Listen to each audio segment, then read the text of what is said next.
Hi, I'm Julie Tan, Managing Broker of LYN Realty, and thank you so much for joining me for this weekly Wednesday series, Smarter Real Estate. This week, we are talking about another item in my series on home improvement.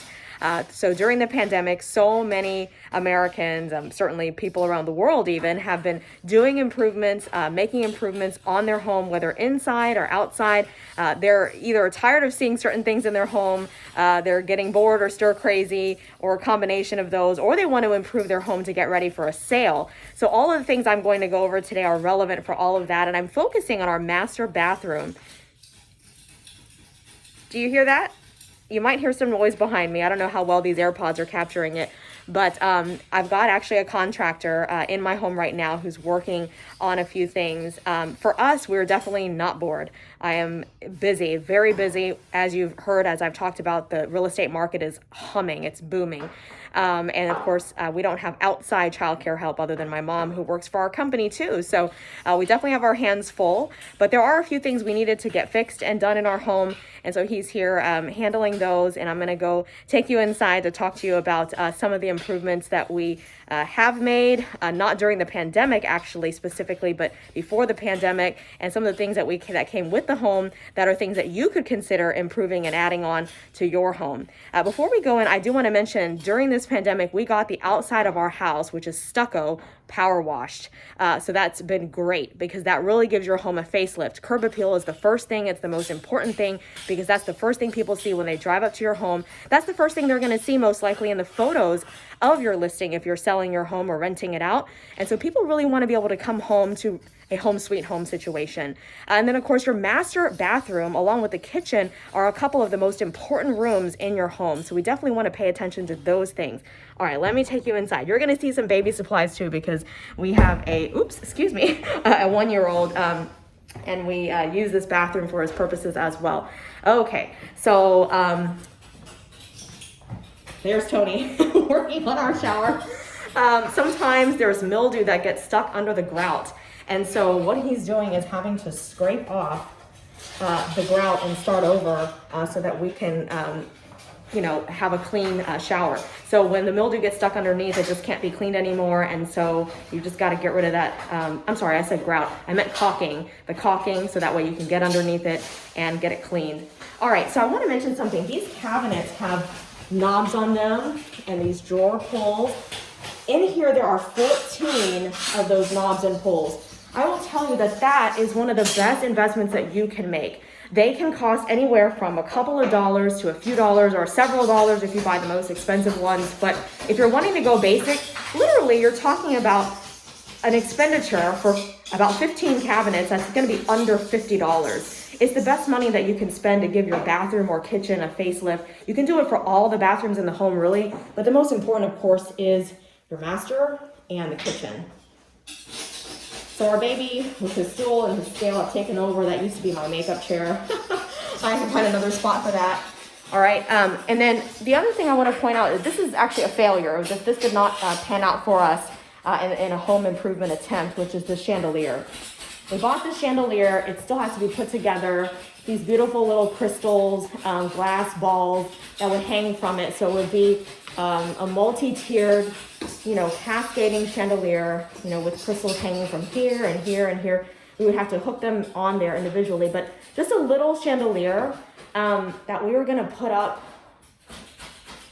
there where that recess light is. But really, that didn't work out, and here's why. So there's other recess lights along the ceiling as well, but the middle one, of course, makes the most sense aesthetically. However, what's going on is that up in the attic above is the AC unit that sits right above that recessed light.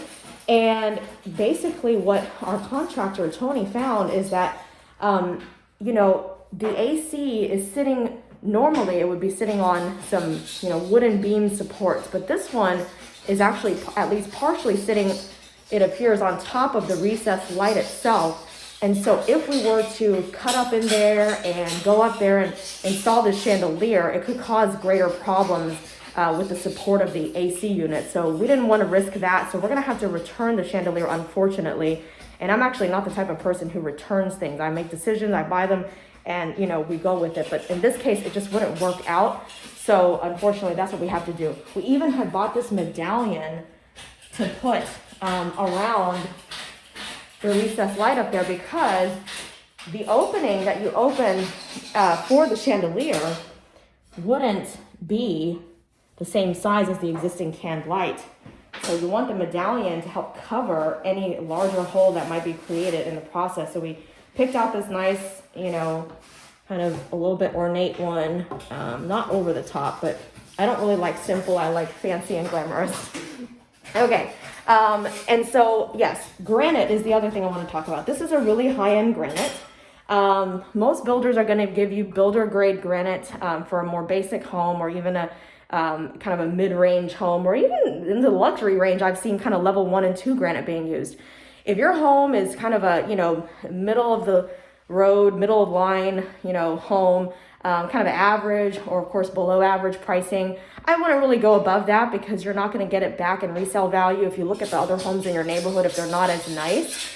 But if your home is a higher end home, you definitely need to go beyond this level 1 or 2 granite, especially in the kitchen and the master bath, and of course the powder bath, because that's really a guest bathroom that is being showcased all the time by the most visitors coming to see it. In your secondary bathrooms, it's a little bit less important. You could go for a little bit of a lesser granite. I wouldn't go the cheapest though if you're in a higher end home, because that's just going to turn off higher end buyers. But certainly, you know, remember the most important rooms, and that's where you want to spend more of your money. Let's go into the water closet. So this is a cabinet that we had added in after the fact. Some homes come with this cabinet above the toilet. Ours did not. And this was a great addition, because I'll tell you what, there's my son's growth chart. This will only cost you several $100s, okay? Maybe a few hundred for installation. You can keep so many supplies in there. Like we've got, you know, PPE and diapers and wipes and just random things that we could put in there. And actually at one point it was full, but we've gotten some new diapers and things that have come in that we're going to be adding to this cabinet. And so this just adds so much more storage. It's going to reduce the clutter that you have outside of cabinets and visible, you know, throughout your home. The other thing is we also added these glass looking knobs that match. We have some cabinets around our home that are this dark ebony color that we also have the glass knobs on. They're not real glass, it just looks glass. It's really a hard plastic. And so this goes with that. That's the other thing. You don't have to have all the same color cabinets throughout your home. We've got white painted cabinets, and then we have these dark ebony cabinets in some places. And even in the kitchen, we have our island has this color, and the rest of the kitchen cabinets are the white that you just saw in the rest of our master. And so I've got the contrasting colors going on, you know, the white cabinets with the dark knobs, and then the dark cabinets. Oops, oh, almost fell down there. Actually, didn't almost fall, but kind of knocked into something. Let me adjust that. Okay, so yeah, and then the dark cabinets with the contrasting, very light, transparent colored knobs. So again, these knobs are just really important. It helps people open the cabinets more easily, so they don't have to go like this, and it just makes it look better just like that. And it's just so easy and inexpensive, relatively speaking. Okay, so let's take a look at the toilet. Now, this is something that we have done as an improvement during the pandemic. One is these child-safe toilet locks, which I actually went over in my video about child-proofing that's attractive or invisible. This toilet is actually a dual flush, which is a great feature to have. When you go number 1, you press this. Number 2, you press this button. So there's water saving features there. And there's also different kinds where you have a handle on the side and you can push it one way and the other way for number 1 and number 2. And so that's a good feature to have, and it's attractive for resale as well. All right, here is what we've added during the pandemic, another item, a bidet attachment. All right. This is the Neo 185 Luxe Bidet. It's called environmentally friendly, so you don't have to use wipes. And, you know, wipes actually can be bad for your skin. You know, they can make you itch and give you an allergic reaction. I experienced that actually during the pandemic, so I switched to a bidet, and it's the best thing that I've done as far as that goes. And you have all these different settings, you know, starting from the off position, going up to low, medium, and high, and then over here they've got a women's wash for the front, just a regular wash, and then there's a nozzle cleaning feature, so that way you can just clean the nozzle by itself. And what's good about this is it's inexpensive. It's under $100. I don't remember the exact price, because we also you can get it from places where you can use coupons and things like that. I think we got it from Bed Bath & Beyond, if I'm remembering correctly. And so then you get your 20% off coupon. And anyway, so it was somewhere between 50 to 100, maybe like 70, 80, something like that. It might have actually been less than that. In fact, I wish I had looked this up before doing this video. But anyway, my point is that this can save so much money over time. If you buy those wipes, they're like a few bucks each, right? And you can go through a little packet of wipes, you know, in the matter of like a month or a couple months or something. You start adding them up, I mean, within a couple years, you could have saved the cost of all those wipes with this bidet that can last for a long, long time. It attaches right into your water line. We actually tried to install this valve there to reduce the water pressure because we have pretty high water pressure, but that didn't actually help because ultimately you just have to turn it even farther before it turns on enough, and then once it turns on, the water pressure is still the same as before. So that didn't really help, but the bidet is great. One thing I was concerned about and why I was against bidets for a long time, because I didn't know this, is I thought that, you know, when you flush the toilet, all the dirty water is just going to come up and, you know, hit the nozzle where the clean water is supposed to come out and wash you, which is really disgusting, but that's not what happens. The nozzle retracts when it's not being used, so that way when you flush the toilet, the water does not get into the bidet nozzle.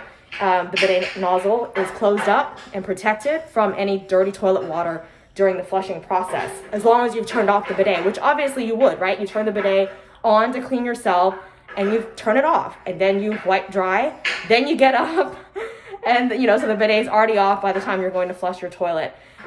So yes, lots of information there, but hey, let's be real, right? Okay. So these are some of the bathroom improvements that we've made before and during the pandemic, and an attempt to make an improvement that did not pan out. I just wanted a nice pretty chandelier for my bathroom, but I guess we will just have to skip that for now for this bathroom anyway. One thing I want to mention though about that, while I'm on that topic again before we close out, is so you've got can lights like this one above the tub. That would actually be a beautiful place to put a chandelier. It's where a lot of people do put a chandelier.